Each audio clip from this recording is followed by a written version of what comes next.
Overtime muna tayo ngayon. Gawin tayong itong brand na to is ano bang brand to? Okay. Yung brand dito is Thomson. Alam mo, hindi siya makapokus. At ganun. Thomson ang brand nito. Hindi siya makano. Hindi ko alam kung bakit. Kasi nga gabi. Ayan, Thomson yung brand. Ayan siya. Nasa ilang inches to? 48 inches. So ginagawa natin ngayon siya. Ang problema nito is walang supply. Walang supply ang ang kanyang tikon. Matik to, walang picture kung walang supply. Natin isaksak dito. Saksak na natin dito. Ganito sa ibang technician. Katropa rin. Ito ang kanyang, nakauna siya. Nakauna yan, may ilaw na. May ilaw na siya. Ito ang kanyang ang kanyang BGL. Natin. Wala sa supply. Tayo na natin sa lagyan natin ito sa DC. Yan, naka DC power. Yan natin sa 12 volts niya. So BCC sa 12 volts. Sa in meron. Ang out ito ng BGL wala. Tayo hanapin natin yung BGH. Meron. Yung 3.3 tingnan natin. Wala. Walang 3.3. Wala siyang 3.3. Hanapin natin dito ang kanyang ibang supply, yung BGH kung meron. Yung 1.8 wala rin. Iba pa, ito HVDD wala rin point lang to.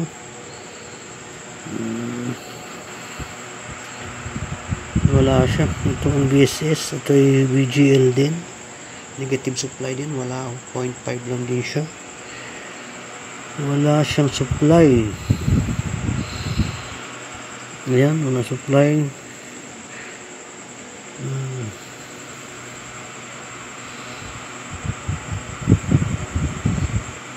Wala rin 3.3. Pero meron siyang tayo natin sa ABDD. Ayan, yung ABDD nya wala rin supply. Itong input na 12 volts, ayan, wala rin.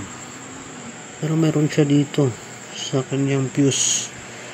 Tingnan natin kung may short tong ngayon. May short ang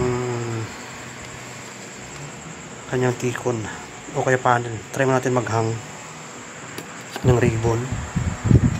Isa-isahin na muna natin. Muna tayo sa kabila.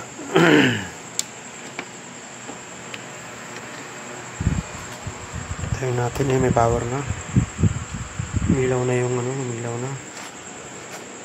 Check natin ulit, may BGH, BGL. Wala pa rin. Ganyan. Ganyan natin ulit.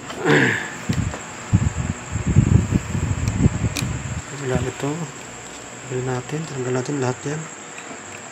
Check natin. Mag-on siya ulit. Check natin kung may supply. BGL. Wala pa rin. Pero may 12 volts siya. Yun, may 12 volts. Pag ganitong senaryo, malamang tiko ng problema nito. Hindi hindi na sa panel. Try natin hanapin ng short nito. update ko, may update ko kayo rito kung naharap ko ng short nito. Ito na yung update ng aking troubleshooting sa may Thomson na voltage. Yan siya, walang picture. Ang salarin ito. Itong na to. Capacitor na to. May leak na siya.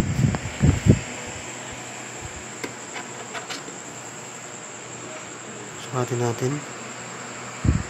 Yan siya. May leak na. Shorted na siya. Hindi naman siya, tumama lang pala sa ground. Kaya ayan may short na siya. 30 ohms dapat, hindi ganyan. Hindi dapat ganyan. Yan, nasa 30.6 ohms lang. May leak na yan. Medyo halos shorted na.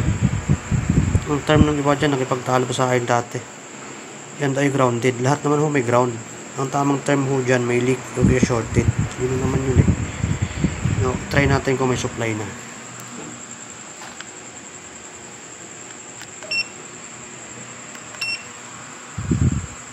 Natin kung may supply na. Pasak natin. Kung may supply to, maaaring may picture na to. Smart pala ito. Ayun, napuno siya. Check natin kung may supply na to. Ayun, meron na negative 10. Meron VGL. Pag ganito, mayroon ng display to. Natin kung display na siya. Hirap pa kung nakahawak lang sa camera natin. Ayun, mayroon na siyang display yung signal. Pindito natin yung kanyang menu. Ayun, mayroon siyang display. Okay na to. Okay na siya. Try natin ulit ang kanyang input. Ito tayo ng TV.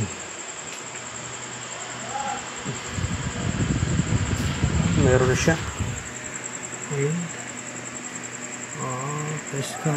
Please scan channel. Wala kasing antena. Okay na. Goods na to.